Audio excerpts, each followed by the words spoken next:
ரிஷபராசிக்கு கர்மஸ்தானம் அப்படின்ற சொல்கிற இடத்துல சனி பகவான் இருக்கார்.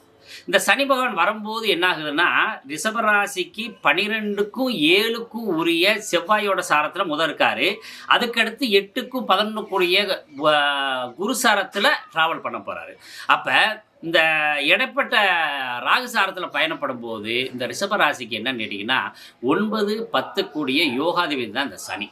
அவர் 10ஆம் இட கர்மஸ்தானத்தில் இருக்கும்போது தந்தை வழியான சொத்துக்களில் ஏற்பட்ட பிரச்சனைக்கு பூரா சரியாகும்.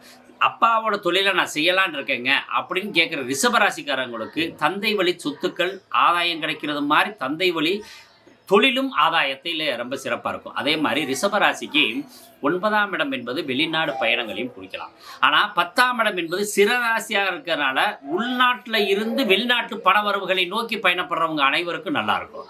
அதே மாதிரி 4ஆம் இடம் கல்வி ஸ்தானம், மாத்திருஸ்தானம், அதே சுகஸ்தானம், வீடு, வண்டி, வாகனஸ்தானம். சனி பார்க்கும் இடத்தை கெடுப்பார் அப்படின்ற ஒரு விதி இருக்கிறதுனால ரிஷபராசிக்காரவங்க மட்டும் புதிய வாகனங்கள் வாங்குறதை மட்டும் தவிர்த்துக்கிறது உத்தமம். புதிய வீடு கட்டுறதுக்கு முயற்சி பண்ணுறது கொஞ்ச காலம் தவிர்த்துக்கிறது நல்லது. அதே மாதிரி பழைய வண்டி வாங்கணும் அப்படி வாங்கணும்னு நினச்சாலும் கூட கொஞ்சம் யோசனை பண்ணி ரொம்ப சிறப்பாக இருக்கான்னு பார்த்துட்டு வாங்கலாம். அல்லது உங்கள் வீட்டில் வேற ஒருத்தர் பேரில் நீங்கள் வாங்குறது உத்தமம். ரிஷபராசியை பொறுத்தளவுக்கு இந்த சனி பகவான் குருசாரம் போகும் தட்டிக்கு ரொம்ப பெரிய விசேஷமாக இருப்பார். பூரட்டாதியில் ட்ராவல் பண்ணணும் வரைக்கும் ரொம்ப நல்லாயிருக்கும். தொழில் சார்ந்த விஷயங்களில், அதாவது உள்ளூரில் வெளிநாட்டு வருமானம் அந்த இது ரொம்ப சிறப்பாக இருக்குது. பெரிய தொழில் பண்ணுறாங்க இல்லையா, அதாவது தொழிற்சாலைகளில் வச்சிருக்க தொழில் அதிபர்களுக்கு இந்த ரிஷபராசிக்காரவங்களுக்கு ரொம்ப சிறப்பாக இருக்குது. மாடு கண்டு வாங்கி விற்பனை செய்கிறவங்க, பசுமாடு வச்சு பால் கறந்து வியாபாரம் பண்ணுறவங்களுக்கெல்லாம் ரொம்ப பெரிய விசேஷமாக இருக்கும் இந்த ரிஷபராசி பொறுத்தளவுக்கு. ரிஷபராசியில் பிறந்த பெண்களுக்கு இந்த வருடம் அமோகமாக தொழில் ஆரம்பிக்கக்கூடிய வாய்ப்புகள் இருக்குது. 10ஆம் இடம் என்பது ஒரு கேந்திர ஸ்தானங்க. அந்த கேந்திரத்தில் பாவர்கள் இருப்பது ரொம்ப விசேஷம். அதுலேயும் சுபர்கள் இருந்தால் கேந்திராதிபத்திய தோஷம்னு சொல்லுவோம்.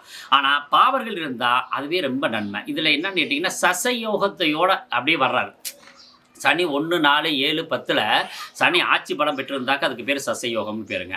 அந்த யோகத்தில் இருக்கிறதுனால ரிஷபராசி பெண் ராசி, அதனால் பெண்களுக்கு அமோகமான வாழ்வை தரக்கூடிய அமைப்பாக இந்த சனி பயிற்சி பலன்கள் இருக்குது. ரொம்ப சிறப்பாக இருக்குது. ரிஷபராசிக்கு பிரச்சனை இல்லை.